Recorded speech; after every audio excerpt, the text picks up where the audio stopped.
Okay, so welcome to this video on the power of vulnerability in leadership. So question for you is this. Have you ever wondered why some leaders effortlessly build trust while others are struggling to connect with their teams? Well, what if the secret to stronger and more authentic leadership lies in something most of us are afraid to embrace, which is the word vulnerability. So before we dive in this video, well, let me ask you a couple of questions. What does vulnerability mean to you as a leader? How can being open to about your challenges create stronger team connections? Finally, what's one step you can take away today to lead with greater authenticity? So stick around because by the end of this video, you will learn actionable strategies to harness the power of vulnerability to foster trust, build authentic relationships, and create lasting impact. And don't forget, like this video, subscribe to my channel, and share this video with someone who needs to hear the message. On that note, thank you very much. So, many people associate with the word vulnerability as weakness, while actually it's not true because vulnerability is never ever a weakness. And let me repeat one more time in case you cannot register. Vulnerability is not a weakness, but it's actually the courage to show up and be seen when you have no control over the outcome. And this is the kind of courage that fosters trust, fuels authenticity, and strengthens connections. So now, let me break this down. First, vulnerability fosters trust. And what do I mean by that? Well, imagine this. A team leader openly shares a challenge they are facing, and they say, this project has hit a roadblock, and I'm not sure how to move forward. So what are your thoughts, team? So by admitting imperfection, this creates space for collaboration and show the team that it's okay to ask for help. And this simple act alone builds trust because it's rooted in honesty. Now, I know you might be thinking, sharing struggles feels risky. Can you relate to that? What if people judge you? And here's the thing. People are far more likely to trust you when they see your humanity. So let me give you an example. A CEO I worked with a few years ago once shared with me that they botched a major deal early in their career. So instead of hiding it, they explained that, hey, they've learned from their experience. And that honesty alone inspired the team to take more calculated risk because they knew their leader wouldn't punish them for making mistakes. And now let's talk about second thing. Vulnerability fuels authenticity. So when leaders are authentic, guess what?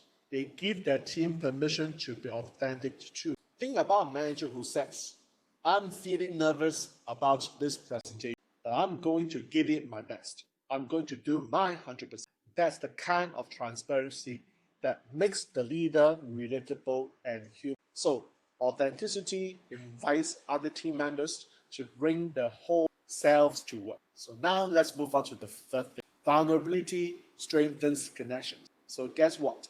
When a leader says, I struggle with this early in my career, and they they create a shared understanding. The team feels seen, heard, and valued. And when people feel they are valued, they show up more fully, both as an individual and as a team. So can you relate to this point? Okay, so how do you start embracing vulnerability as a leader? Let me show you 3 practical strategies in this video. Number 1, you may be surprised. Start small. And I'll repeat, start small. So share a personal story or challenge that you are currently facing. For example, you might say, I've been trying to balance work and home life, and it's been a challenge lately. How are you all managing? So sharing something relatable, guess what? Creates a ripple effect and encourage others to open. Let's pause for a moment. I want you to think about this. What's the one thing you could share with your team right now? And it doesn't have to be life-changing, by the way. Maybe it's just as simple as admitting that you are learning a new skill or struggling with time management. The point is, take the first step. Second strategy, be transparent. Yes, be transparent. Acknowledge your mistakes and areas where you need to improve. So for instance, you could say, I realize I could have communicated the project timeline more clearly. Going forward, I will ensure everyone is aligned from the transparency like this demonstrates accountability and show that mistakes are opportunities for growth. Here's an example.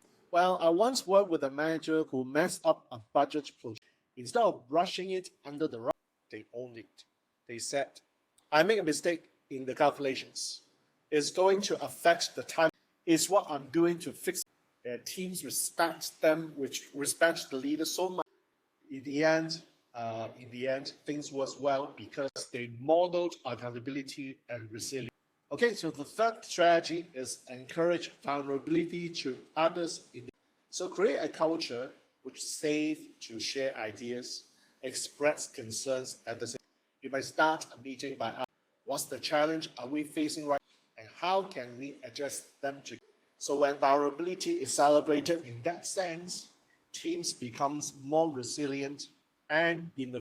So let's think about this. How often do you ask a team for their honest opinion? And when you do, really, how do you respond? So creating a safe space means listening without and thanking people for even though it is hard to hear. Okay, so let's talk about the benefits of cultivating vulnerability in teams. Guess what? When leaders embrace vulnerability, the benefits ripple across the organization. Let's talk about three possible improve team performance. So when trust and open communications are the collaboration flourishes. Teams feel empowered to share ideas, challenge assumptions, and innovate without fear of. So let me share with you a very quick story. So many years ago, I with a tech company, and the leaders actually are encouraged to openly discuss project setbacks during weekly meetings. So initially, people obviously were, but over time, it became a space for honest. What's the result?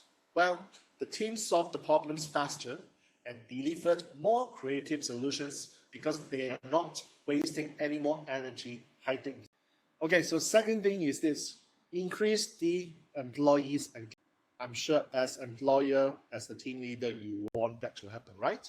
When team members feel valued and understood, their morale and motivations.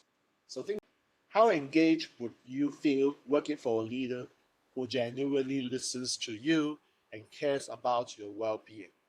Okay, so the third thing is this: strongly vulnerable leaders inspire and empower their teams by modeling authenticity and they set the standards for others to. And this kind of leadership creates a ripple effect, transforming not just teams, but the entire organization. Okay, finally, when it comes to almost the end of the video, remember vulnerability is not a weakness. In fact, it fosters, feels authenticity, and builds strong connections, as I've explained earlier.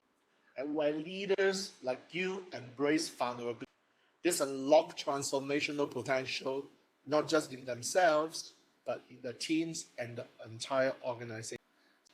Thank you for watching the video so far, and let me put a challenge. Take one small step towards vulnerability after you watch it. Maybe it's sharing a personal story. Maybe it's admitting the mistakes and showing how you are learning. Whatever, lean into the discussion. And because this is where growth happens. Okay? So thank you for watching this video, and if this message in the video resonates with you, please like the video, subscribe to my channel for more similar topics that will show up in future, and make sure you share this video with other people who need to hear. Okay, so thanks for watching. Let's create the world where vulnerability is set as a powerful force for connection, and see you in my next video.